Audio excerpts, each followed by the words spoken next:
Hello students, welcome to blueprint digital. This is your chemistry teacher Shalini Jain. अब इस chapter का मैं नेक्स्ट टॉपिक लेकर आई हूँ, separating the component of a mixture. ठीक है, इससे पहले हम true solution, pure substances, colloid, suspension, इन सब के बारे में पढ़ चुके हैं। अब इस वीडियो के अंदर मैं आपको डिफरेंट कंपोनेंट ऑफ मिक्सचर को कैसे सेपरेट करते हैं, उनके डिफरेंट मेथड्स बताऊंगी। ठीक है, ये सब करने से पहले सबसे पहले आपको ये मालूम होना चाहिए कि हमारे को कंपोनेंट को सेपरेट करने की ज़रूरत क्या होती है। सेपरेट करने की ज़रूरत क्या होती है? सबसे पहला पॉइंट है to remove the undesirable component. Undesirable मतलब जो हमारे को डिज़ायर्ड नहीं है, जो हमारे को नहीं चाहिए, उनको रिमूव करने के लिए। For example stone from pulses. Pulses के अंदर आपने देखा होगा, राइस के अंदर, इन सब के अंदर छोटे छोटे पेबल्स और स्टोन्स होते हैं, तो उनको आपकी मदर रिमूव करती हैं। क्यों रिमूव करती हैं? ठीक है, वो हमारे को नहीं चाहिए, हमारे को स्टोन्स थोड़ी ना खाने अपने खाने के अंदर, तो उन्हें रिमूव किया जाता है।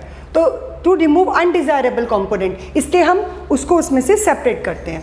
To remove harmful components, harmful components को रिमूव करने के लिए अब सी वाटर में से हमारे को अगर सॉल्ट चाहिए तो सॉल्ट को सेपरेट करने के लिए बाकी की सब्सटेंसेस को रिमूव करना पड़ेगा। तो therefore to remove harmful components.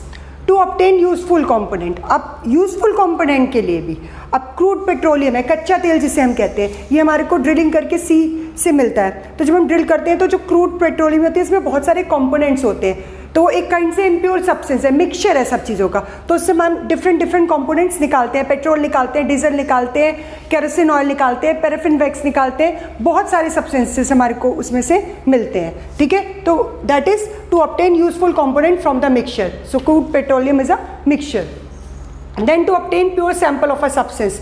अब गोल्ड हमारे को प्योर फॉर्म नहीं मिलता, तो जो ऑर्नामेंट्स है हर एक को चाहिए कि हमारे को प्योरिटी चाहिए गोल्ड की। ठीक है, कॉपर की वायर्स, जब तक कॉपर प्योर नहीं होगा कॉपर की वायर्स प्रॉपर नहीं होंगी। ठीक है, तो उनको प्योर, इम्प्योर फॉर्म को प्योर में कन्वर्ट करने के लिए भी हमारे को मिक्सचर को प्योरीफाई करना पड़ता है, to obtain pure sample of a substance. Then अब पहला टाइप है separation of solid from a mixture of solid. एक सॉलिड में से दूसरे सॉलिड को हम सेपरेट कैसे कर सकते हैं? सबसे पहला हो गया सीविंग। सीविंग किसको कहते हैं? छानना। आपने देखा होगा आपके घर पे भी मदर करती हैं, आटे को छानती है, फ्लोर को छानती हैं। ठीक है, और सैंड में से आपने देखा होगा जो बिल्डिंग साइट्स होती हैं, बहुत कॉमन सा एग्जांपल देती हूँ, सैंड फ्रॉम स्टोन, तो बड़ी बड़ी छन्नी होती हैं। ठीक है, तो बड़ी बड़ी सीव्स होती हैं, उसके अंदर से इनको छाना जाता है ताकि सैंड उसमें से फिल्टर होकर आ जाए, उसमें जो भी स्टोन है वो सेपरेट हो जाए। ठीक है, तो सीविंग कहते हैं एक तरह से छानना, छन्नी को। तो आपके घर पे भी होता है, मैदा छाना जाता है और आटा छाना जाता है और बेसन छाना जाता है, सीव किया जाता है उसको, तो that is sieving. That process is known as sieving. और वो किस पर बेस्ड है? Difference in particle size. यहाँ पर क्या है? पार्टिकल साइज अलग है, एक का पार्टिकल साइज छोटा होगा, एक का पार्टिकल साइज बड़ा होगा। Then winnowing.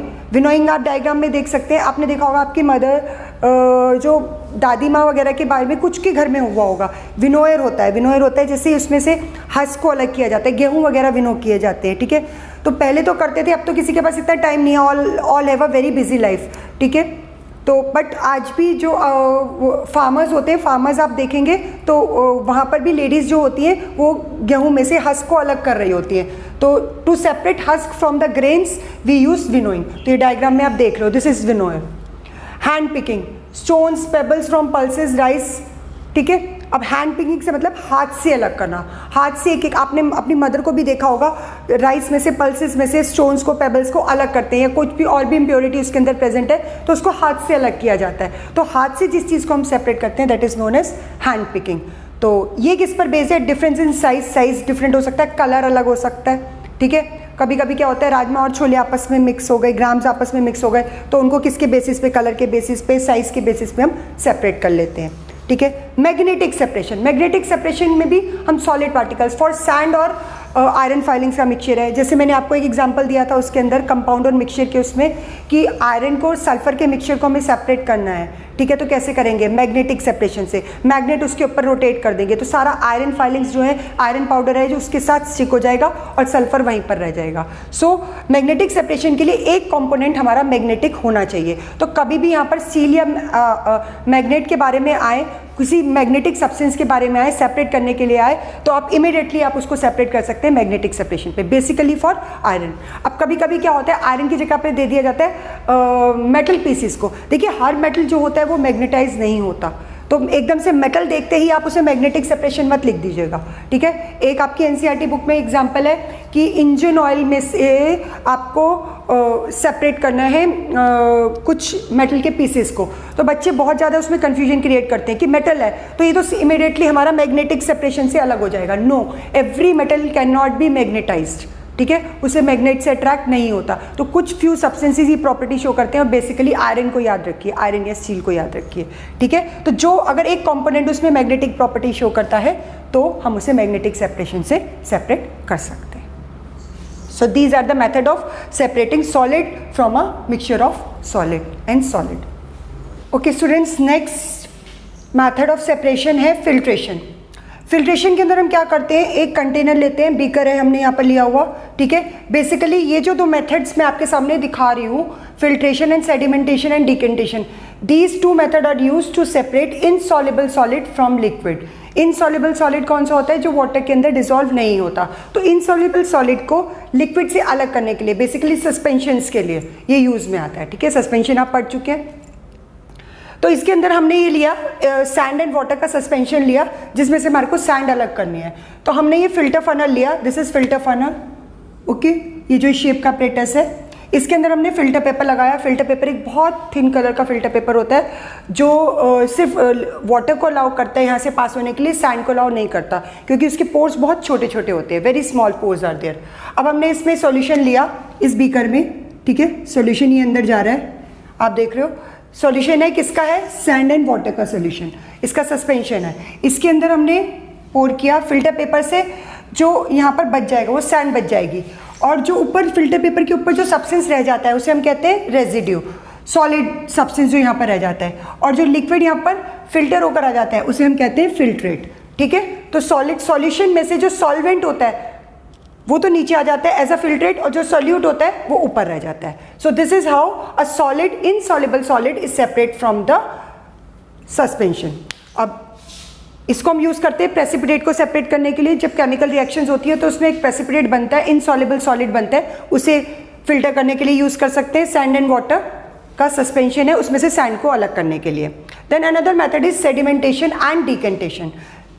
सेडिमेंटेशन के अंदर और डिकेंटेशन, ये दोनों प्रोसेस साइड बाय साइड होते हैं। आपने अपने घरों में भी देखा होगा कि जहाँ पर जिस कंटेनर के अंदर वाटर को स्टोर किया जाता है, अगर एक दिन उसका वाटर चेंज ना किया जाए तो नीचे आपको डस्ट पार्टिकल्स पड़े हुए या ऐसे नीचे सेटल डाउन हुए हुए दिखेंगे, ठीक है। तो वो प्रोसेस क्या हो गया, sedimentation. Sedimentation is basically settling of heavy particles eight the bottom. जो हैवी पार्टिकल्स होते हैं अगर हम उन्हें कुछ देर के लिए रख दें तो वो नीचे सेटल डाउन हो जाते हैं, ठीक है।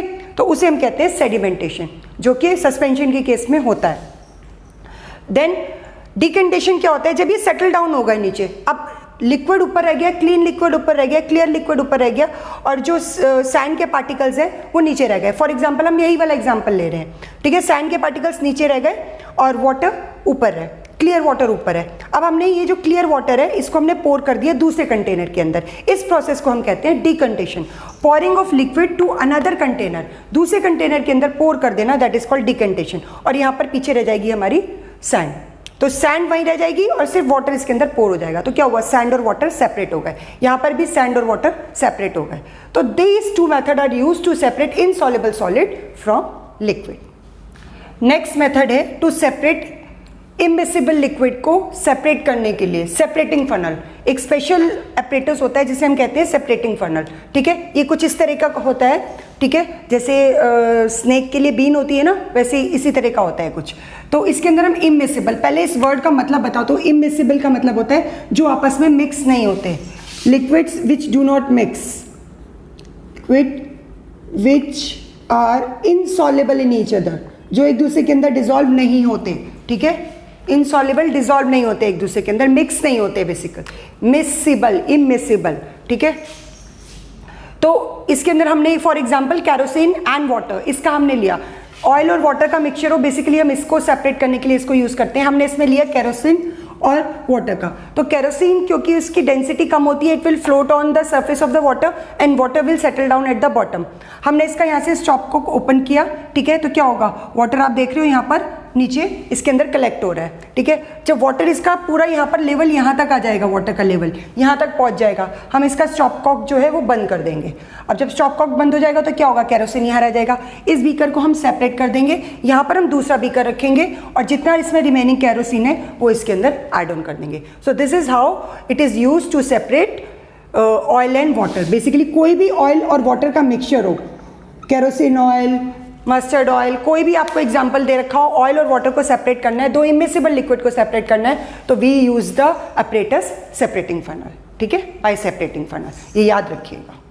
Okay students, next method is to separate soluble solid from liquid. इससे पहले जो हमने करा था, इमिसिबल लिक्विड का करा, इनसॉल्युबल सॉलिड का करा, ठीक है, वो हमने सेपरेट किया। इनसॉल्युबल सॉलिड को अगर हमें को सेपरेट करना है then we will use the method filtration. But अगर सॉलिड डिसॉल्व हो गया वाटर के अंदर तब हम उसे कैसे सेपरेट करेंगे? उसे सेपरेट करने के दो तरीके होते हैं, one is evaporation and one is crystallization. First chapter के अंदर आपने पढ़ा इवेपोरेशन होता है क्या। इवेपोरेशन क्या होता है?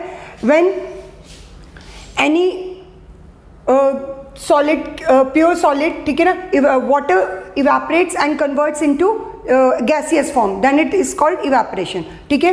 अब अगर उस जो लिक्विड है उसके अंदर ऑलरेडी सॉलिड डिसॉल्व है तो क्या होगा, वाटर तो इवेपोरेट हो जाएगा पर सॉलिड तो इवेपोरेट नहीं होगा, सॉलिड वहीं रह जाएगा, ठीक है। तो उस प्रोसेस को हम कहते हैं इवेपोरेशन। तो अगर हम फॉर एग्जांपल हम लेते हैं सॉल्ट और वाटर का मिक्सचर, सॉल्ट एंड वाटर का मिक्सचर ले रहे हैं, ठीक है। सॉल्ट एंड वाटर के मिक्सचर को हमने उस सॉल्यूशन को हीट किया, हीट करने के बाद उसमें क्या होगा, वाटर इवेपोरेट्स, वहाँ पर क्या रह जाएगा, सॉलिड। सॉलिड मतलब सॉल्ट, खाली सॉल्ट वहाँ पर रह जाएगी। ये मेथड हम तब यूज़ करते हैं जब हमारे को सॉल्ट चाहिए होती है, ठीक है, क्योंकि वाटर तो हमारे को ऑब्टेन नहीं हो रहा, वाटर तो इवेपोरेट हो गया। अगर आपसे क्वेश्चन आ जाए कि how do we get water and salt both, तब हम ये वाला मेथड यूज़ नहीं करेंगे, तब हम डिस्टिलेशन यूज़ करेंगे। डिस्टिलेशन मैं आपको बाद में बताऊंगी, ठीक है। तो ये अभी हम यहाँ पर क्या कर रहे हैं, हमारे को सिर्फ सॉल्ट चाहिए, तो सॉल्ट के लिए हम क्या करेंगे, इस सॉल्यूशन को हीट करेंगे, वाटर इवेपोरेट हो जाएगा और हमारे को सॉल्ट मिल गई। This is simple evaporation. अब क्रिस्टलाइजेशन के अंदर क्या होता है, क्रिस्टलाइजेशन के अंदर जो सॉल्यूशन हम इसका बनाते हैं, ठीक है, जो सॉल्यूशन होता है इसको हम सबसे पहले करते हैं फिल्टर। अब फिल्टर करने से क्या होता है, इम्प्योरिटीज अलग हो जाती हैं, जितनी भी सॉल्यूशन के अंदर इम्प्योरिटीज होती हैं वो अलग हो जाती हैं। तो सेपरेट इम्प्योरिटीज, फिल्टर करा हमने सॉल्यूशन को, यहाँ पर हमने कहीं फिल्ट्रेशन नहीं करा, सीधा सॉल्यूशन को हीट कर दिया, तो जो भी इंप्योरिटीज हैं वो सॉल्यूशन इसके सॉल्ट के साथ हमारे पास आ गई, ठीक है। बट इसके अंदर हम पहले क्या कर रहे हैं, सॉल्यूशन को फिल्टर कर रहे हैं, ये इसका प्लस पॉइंट है, तो सारी इंप्योरिटीज अलग हो गई, ठीक है। This is the difference between evaporation and crystallization. बाकी सारी चीजें सेम है। अब फिल्टर करने के बाद हमने इंप्योरिटीज अलग कर दी, फिर हमने उसको हीट किया, then we heat it till saturated solution is form. जब बहुत गाढ़ा सा सॉल्यूशन बन जाता है तब तक हम उसे हीट करते हैं, ठीक है। अब जब वो उसमें देखते हैं, हम चेक करते हैं, थोड़े थोड़े क्रिस्टल्स बनने शुरू हो गए, तो उसमें से हम मदर लिक्विड को अलग कर देते हैं। मदर लिक्विड क्या होता है, जो एक्स्ट्रा वाटर होता है। इस सॉल्यूशन को, सैचुरेटेड सॉल्यूशन को हम तब तक हीट करते हैं, बिल्कुल ड्राइनेस तक हीट नहीं करते हैं, थोड़ा सा उसके अंदर वाटर हम छोड़ देते हैं। बट जब इवेपोरेशन करते हैं हम इसे पूरा ड्राइनेस तक हीट करते हैं कि पूरा सूख गया पानी, जब इवेपोरेट हो गया पूरा पानी तब तक हम इसको हीट करेंगे, पर यहाँ पर हम थोड़ा सा वाटर छोड़ते हैं। This is another basic difference between evaporation and crystallization. अब जब मदर लिक्विड है उसको हमने फिल्टर करा, हमारे पास प्योर क्रिस्टल्स आ गए उस सॉल्ट के, और प्योर क्रिस्टल्स आर ऑब्टेन्ड, ठीक है। और प्योर क्रिस्टल्स क्यों बने, क्योंकि हमने यहाँ पर फिल्टर करा था। और अच्छे क्रिस्टल्स इसलिए बने क्योंकि हमने उसमें थोड़ा सा पानी छोड़ दिया था, क्योंकि अगर हम सारा पानी इवेपोरेट कर देंगे तो the salt will chart, chart का मतलब हो जाता है बर्न, जल जाती है, ठीक है। तो ये दो बेसिक डिफरेंस है। ये क्वेश्चन पूछ लिया जाता है, what is the advantage of crystallization over evaporation. तो देयर आर टू एडवांटेजेस। एक तो इवेपोरेशन के अंदर प्योर सॉलिड हमारे को नहीं मिलता, pure solid is not obtained. Crystallization के अंदर प्योर सॉलिड इज ऑब्टेन्ड। जो भी हम सॉल्ट सेपरेट कर रहे हैं वो हमारे को प्योर फॉर्म में मिलती है, क्योंकि हम यहाँ पर सॉल्यूशन को फिल्टर कर रहे हैं। ये चीज़ याद रखनी है, ठीक है। Then solids get charred, solid जो होता है चार्ड हो जाता है। चार्ड का मतलब है बर्न। बर्न होने के चांसेस क्यों है, क्योंकि हम सारा वाटर इवेपोरेट कर रहे हैं, इसके अंदर हम थोड़ा सा वाटर रोक देते हैं, ठीक है। तो solid do not get charred. तो this is the complete process of crystallization and evaporation. And this evaporation process is done in this apparatus which is known as China dish. ये पोर्सलिन की बनी होती है, ठीक है, ये China dish. Okay students, next है हमारा सब्लिमेशन. सब्लिमेशन आपने फर्स्ट चैप्टर में भी पढ़ा था. सब्लिमेशन क्या होता है? The process of conversion of solid into gaseous state without passing through the liquid state. Liquid state में से पास नहीं होते हैं, सॉलिड से डायरेक्टली गैसियस स्टेट में जाते हैं, ठीक है. और जो सब्सटेंसेस ये प्रोसेस परफॉर्म करते हैं उन्हें हम कहते हैं sublime substance. Sublime substance solid converts into vapours. अब सब्लाइम सब्सटेंस के इसको कुछ एग्जांपल दिए हैं वो मैंने, camphor, iodine, naphthalene, ammonium chloride. These are sublime substance. Camphor, iodine, naphthalene, ammonium chloride, ठीक है. ये कॉमन एग्जांपल याद रखना. अब हमने इसके अंदर ये लिया है इन्वर्टेड फनल है. This is funnel. इसको मैंने कॉटन प्लग से कवर किया हुआ है ताकि इसकी वेपर्स बाहर ना जाएं, ठीक है. फनल इन्वर्ट किया, नीचे से हमने हीट प्रोवाइड करी. We are providing heat and we have taken the mixture of ammonium chloride and sodium chloride. Ammonium chloride sublime substance है, सोडियम क्लोराइड एक सॉल्ट है. इन दोनों का मिक्सचर इसके अंदर हमने लिया. तो जब हम हीट करेंगे तो अमोनियम क्लोराइड की वेपर्स में कन्वर्ट होना लग जाएगा. Solid converts into vapours because it is a sublime substance. तो it will start converting into vapours. और जो यहाँ पर क्या रह जाएगा हमारा? Sodium chloride. तो इसकी वेपर्स जब कलेक्ट होंगी बाहर तो जा नहीं सकती, तो वो क्या होंगी? इसके वॉल्स के ऊपर कलेक्ट होना शुरू हो जाएंगी. जब इसके वॉल के ऊपर कलेक्ट होना शुरू हो जाएगी तो हम इसको सेपरेट कर देंगे. जब कंप्लीट अमोनियम क्लोराइड इस पर इवेपोरेट हो जाएगा तो हम इसको कूल डाउन होने के लिए रख देंगे और ये सारा डिपॉजिट हो जाएगा इसकी फलन की सरफेस के ऊपर, वॉल्स के ऊपर, इनर वॉल्स के ऊपर, ठीक है. And this is how ammonium chloride and sodium chloride are separated, ठीक है. सो ये सब्लिमेशन का प्रोसेस हम तब यूज करते हैं जब कोई भी एक सब्लाइम सब्सटेंस मिक्सचर के अंदर प्रेजेंट हो. ओके स्टूडेंट्स, नेक्स्ट है सेंट्रीफिकेशन. सेंट्रीफिकेशन का मेथड हम तब यूज करते हैं जब जो मिक्सचर के अंदर दो कंपोनेंट्स हैं उनकी डेंसिटीज अलग हो, ठीक है. एक की डेंसिटी ज़्यादा है, एक कम डेंसर है, तब हम ये मेथड यूज़ कर सकते हैं. इसका बेसिकली प्रिंसिपल क्या है? प्रिंसिपल का मतलब है कि थियरी पे बेस्ड है. व्हेन अ फाइन सस्पेंशन और कॉलॉइडल सॉल्यूशन, जब सस्पेंशन या colloidal solution world rapidly, world का मतलब होता है रोटेट करते हैं. आप इसे सिंपलर वर्ड्स में लिख सकते हो, रोटेट करते हैं. जब हम उन्हें रोटेट करते हैं बहुत फास्ट स्पीड के साथ, जो हैवियर पार्टिकल्स होते हैं वो नीचे बैठ जाते हैं और जो लाइटर पार्टिकल्स होते हैं that come on the surface, ठीक है.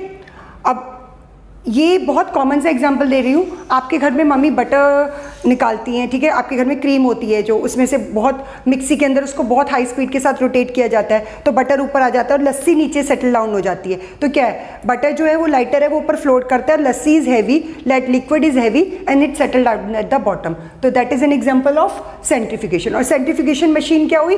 That mixer is a centrifugation machine. ऐसे बहुत कॉमन एक एग्जाम्पल देती हूँ. आपके घर में वॉशिंग मशीन है, वॉशिंग मशीन के अंदर वॉश करते हैं क्लोथ्स को, तो क्या होता है? डर्ट पार्टिकल्स ऊपर फ्लोट करने लग जाते हैं जब वो उसके अंदर रोटेट होते हैं, ठीक है, ऐसे ही. और जो वाटर होता है वो नीचे सेटल डाउन हो जाता है. तो that is also an example of centrification machine. So separation of cream from milk, जब भी ये वाला प्रोसेस आए सेपरेट करने के लिए आपको सिंपली सेंट्रीफिकेशन लिखना है. ब्लड एंड यूरिन टेस्ट जो होते हैं हमारे, वो भी सेंट्रीफिकेशन मशीन के अंदर बहुत हाई स्पीड से रोटेट किया जाता है ताकि प्लाज्मा अलग हो जाए, ब्लड सेल अलग हो जाए. आरबीसीज को चेक करना है उसके अंदर. ऐसे यूरिन के अंदर डिफरेंट कंपोनेंट होते हैं, उनको चेक करने के लिए हम सेंट्रीफिकेशन मशीन का यूज़ करते हैं. वॉशिंग मशीन के अंदर मैंने आपको अभी एग्जांपल दिया. ड्रायर के अंदर भी यही मेथड होता है. ड्रायर भी देखिए कितनी फास्ट स्पीड से रोटेट करता है और जितने उसका वो होता है वो सब वाटर बाहर निकल जाता है, ठीक है. तो वॉशिंग मशीन में वॉशिंग करने के लिए क्लोथ्स में. So separating the component of mixture we use centrifugation when there is difference in density of the two component of the solution. Okay students, next method है क्रोमेटोग्राफी. क्रोमेटोग्राफी हम use करते हैं basically ink के components को अलग करने के लिए. आपने देखा होगा ब्लैक कलर की इंक यूज़ करते हो, ब्लू कलर की इंक यूज़ करते हो, रेड कलर की इंक यूज़ करते हो. जो ब्लू कलर की होती है, चलिए ब्लू कलर तो फिर भी लाइट ब्लू और डार्क ब्लू में डिफ्रेंशिएट हो जाता है, but black colour is a combination of many colours. अगर ब्लैक कलर का हम सॉल्यूट को सेपरेट करें ना उसके अंदर, तो आप देखोगे different colour, yellow colour, red colour, blue colour, उसमें से 2-3 कलर्स निकल कर आएंगे, ठीक है. तो उस चीज़ को हम सेपरेट करने के लिए हम यूज़ करते हैं क्रोमेटोग्राफी. कलर्ड सब्सटेंसेस को सेपरेट करने के लिए हम यूज़ करते हैं क्रोमेटोग्राफी। पहले इसका प्रिंसिपल देखते हैं। To separate the solutes that dissolve in same solvent, वो सॉल्यूट जो एक ही सॉल्वेंट के अंदर डिजॉल्व हो जाते हैं, ठीक है, सेम सॉल्वेंट के अंदर डिजॉल्व हो जाते हैं, उसे हम कहते हैं, उसके लिए हम यूज़ करते हैं क्रोमेटोग्राफी, यानी कि डिफरेंस इन सॉल्युबिलिटी। अब सॉल्वेंट तो एक है, हमने उसके अंदर 2-3 सॉल्यूट डाल लिए, तो अब क्या होगा, जो ज़्यादा सॉल्युबल होगा वो पहले अलग हो जाएगा और जो बाद में सॉल्युबल है उसके अंदर बाद में डिजॉल्व होगा। तो इस तरीके से ये जो प्रिंसिपल होता है ये इस तरीके से होता है। अभी मैं आपको पूरा प्रोसेस एक्सप्लेन करूंगी।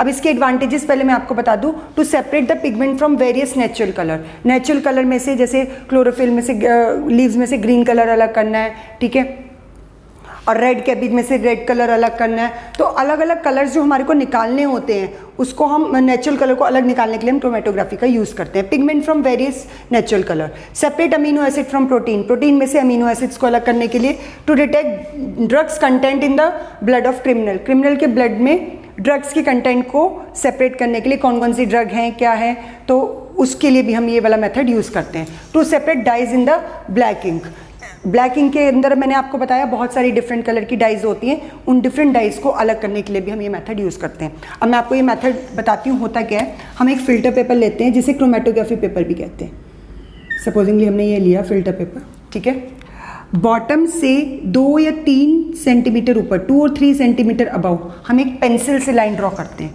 Draw the line with pencil, पहला स्टेप,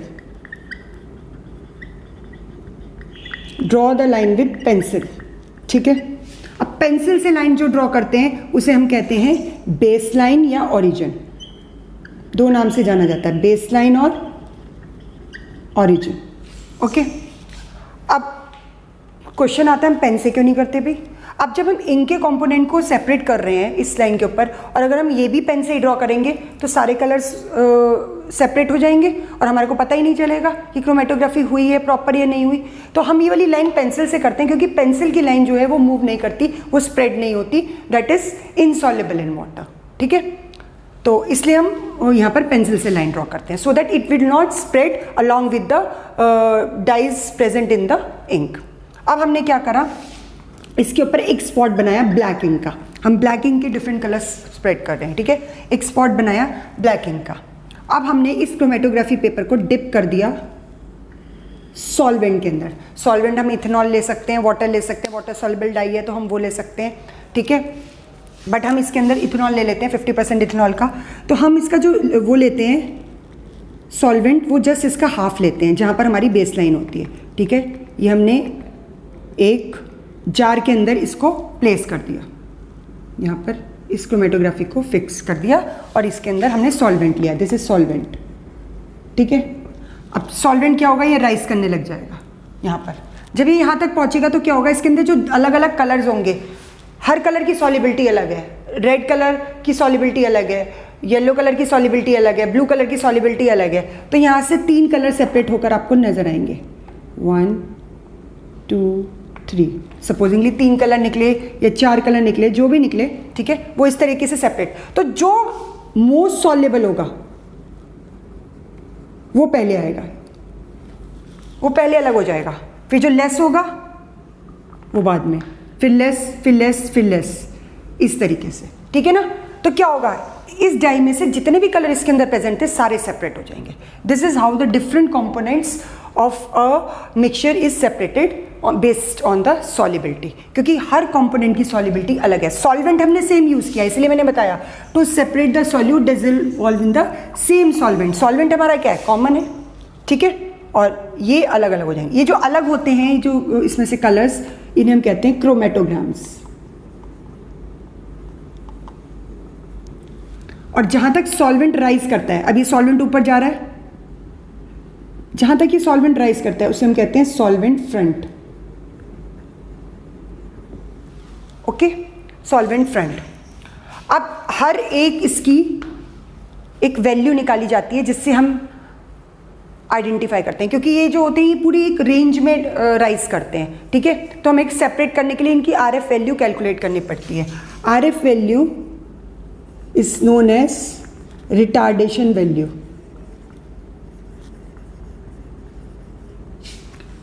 रिटार्डेशन फैक्टर कहा जाता है इसको, ठीक है। इसकी वैल्यू कैलकुलेट करते हैं और इसका फॉर्मूला होता है distance travelled by solute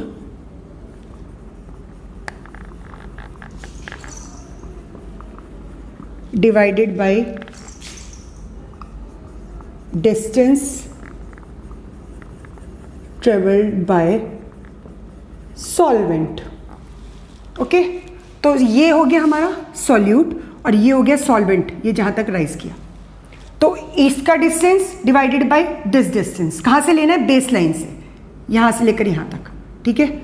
this distance divided by this distance and we get the RF value of this colour. Then आप यहां से लेकर यहां तक, तो हर एक कलर की RF वैल्यू अलग आएगी और हमारे को पता चल जाएगा कि कौन ज़्यादा सॉल्युबल है और कौन कम सॉल्युबल है, ठीक है।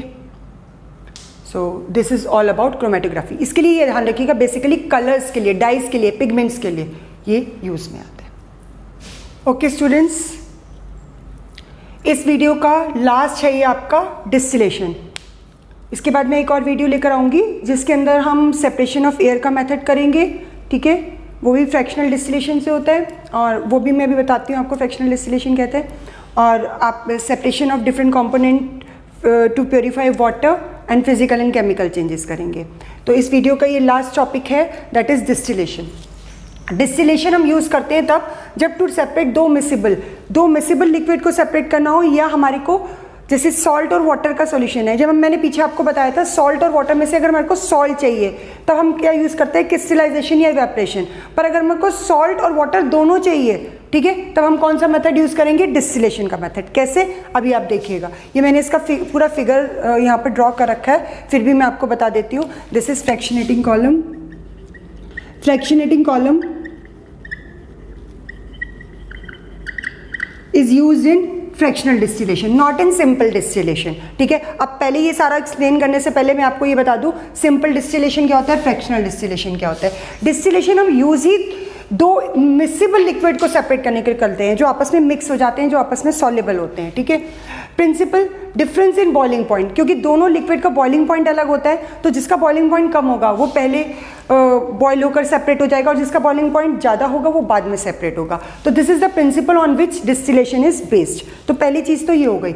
दूसरी बात कि डिस्टिलेशन जो होता है वो दो तरीके का होता है, simple distillation and fractional distillation. मैं यहाँ पर बात कर रही थी फ्रैक्शनेटिंग कॉलम की। फ्रैक्शनेटिंग कॉलम का यूज़ हम करते हैं फ्रैक्शनल डिस्टिलेशन में, नॉट इन सिंपल डिस्टिलेशन, ठीक है, पहली चीज़। अब इन दोनों के अंदर क्या डिफरेंस है सिंपल डिस्टिलेशन और फ्रैक्शनल डिस्टिलेशन में? सिंपल डिस्टिलेशन हम तब यूज़ करते हैं जब दो लिक्विड्स, उनका बॉइलिंग पॉइंट जो होता है 25 डिग्री सेल्सियस से ज़्यादा होता है। Difference in boiling point, difference in BP means boiling point of two liquid are more than 25 degree Celsius. For example mixture of acetone and water, ठीक है। अब एसीटोन और वाटर का जो डिफरेंस है 56 डिग्री सेल्सियस और 100, तो गैप काफ़ी ज़्यादा है, ठीक है ना, 44 के अराउंड बैठ रहा है। तो हम और ये इससे ज़्यादा है, 25 डिग्री सेल्सियस से ज़्यादा है, तो आराम से ये बॉयल हो जाएगा आराम से, फिर उसके बाद ये धीरे धीरे बॉयल होता रहेगा। तो डिफरेंस इफ इज मोर, तो we will use simple distillation. But difference in boiling point is less than 25 degree Celsius, यानी कि 25 डिग्री सेल्सियस से कम है इनका डिफरेंस, ठीक है। तो यहाँ पर कितना बैठ रहा है 22 डिग्री। तो 22 डिग्री में ये क्या होता है कि अगर हम इसे बॉईल करें तो साथ साथ ये भी इवेपोरेट हो जाएगा, क्योंकि वाटर तो 25 डिग्री सेल्सियस पे भी इवेपोरेट होना शुरू हो जाता है, ठीक है। बॉइलिंग पॉइंट उसका 100 डिग्री सेल्सियस है जब कंप्लीटली बॉयल होने लगता है, बट इवेपोरेट तो इसके साथ हो सकता है ना। तो इसलिए हम क्या करते हैं, इसलिए हम ये वाला मेथड यूज करते हैं फ्रैक्शनल डिस्टिलेशन। और इसके अंदर जो डिफरेंस होता है एपरेटस के अंदर, that is of fractionating column.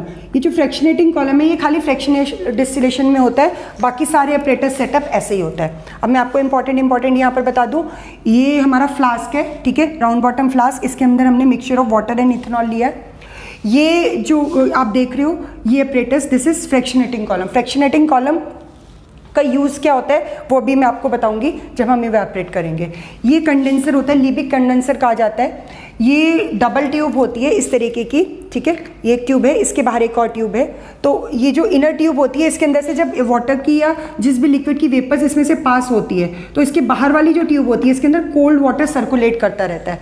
तो ये क्या करता है, जो वेपर्स इसमें से पास होती है उन्हें कूल डाउन करते हैं, कंडेंस करते हैं, and the vapours fall in the converts into the liquid and fall into the container. ये इसका काम होता है, कंडेंसर का काम होता है to cool down the vapours which are passing through this condenser. ठीक है, दिस इज कंडेंसर। यहाँ से वाटर निकलता रहता है सर्कुलेट होते हुए और यहाँ पर वाटर अंदर जाता रहता है। ठीक है, क्योंकि जो वेपर्स जा रही है उसकी हीट से वाटर गर्म होने लग जाएगा, तो फिर वो उसका इफेक्ट नहीं रहेगा वेपर्स के ऊपर।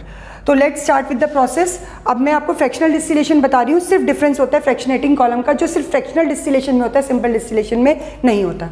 हमने इसके ऊपर एक थर्मोमीटर लगाया हुआ है टू चेक द टेम्परेचर, क्योंकि हमें पता चल जाएगा, क्योंकि जब टेम्परेचर राइज करता है तो हमें पता चल जाएगा कि दूसरा लिक्विड भी बॉयल होना शुरू हो गया।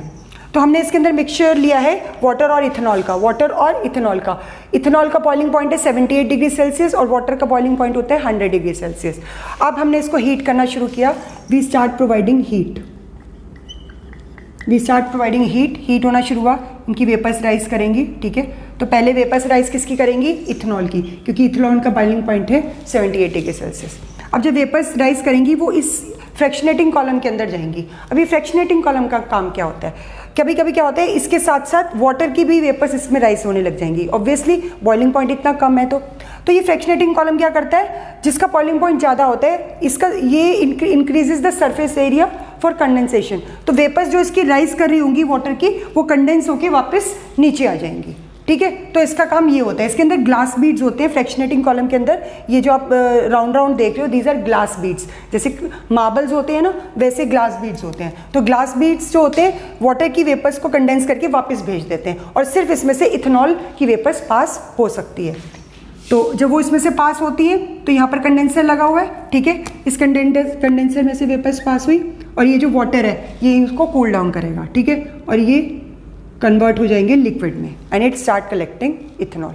अब जब पूरा इथेनॉल कलेक्ट हो गया, हमें कैसे पता चलेगा? यहाँ पर जो इसका बॉइलिंग पॉइंट है वो राइज करना शुरू हो जाएगा 78 डिग्री सेल्सियस में। फर्स्ट चैप्टर में आपने पढ़ा था कि तब तक कांस्टेंट रहता है टेम्परेचर, तब तक कि पूरा लिक्विड इवेपरेट नहीं हो जाता। तो ये जब इवेपरेट हो जाएगा कंप्लीटली पूरा इथेनॉल, तब इसका बॉइलिंग पॉइंट 79, 81, 82 ऐसे ऐसे 100 पे पहुंच जाएगा, और 100 डिग्री पे प्योर वाटर यहाँ पर सेपरेट होकर आ जाएगा।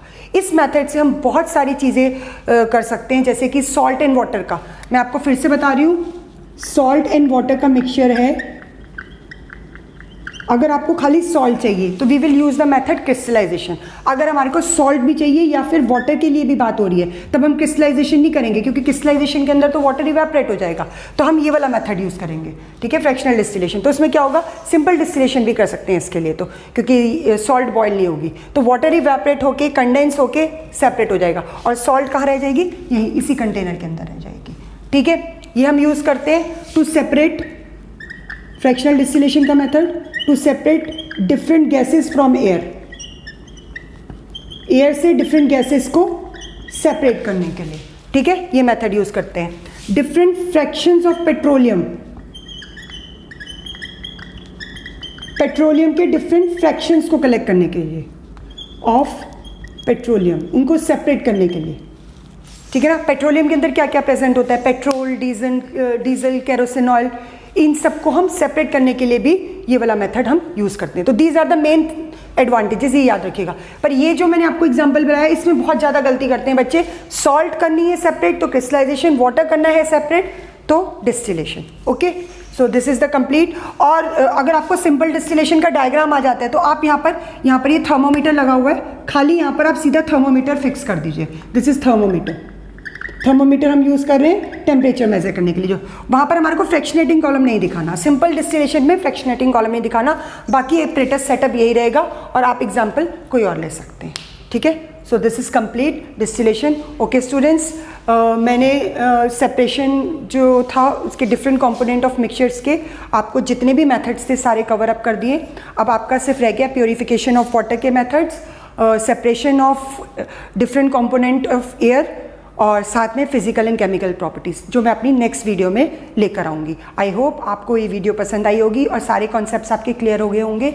और अगर अभी तक आपने सब्सक्राइब नहीं करा तो प्लीज़ सब्सक्राइब करें, इस वीडियो को लाइक करें और अपने फ्रेंड्स के साथ शेयर करें। क्यों? क्योंकि नॉलेज बांटने से बढ़ती है।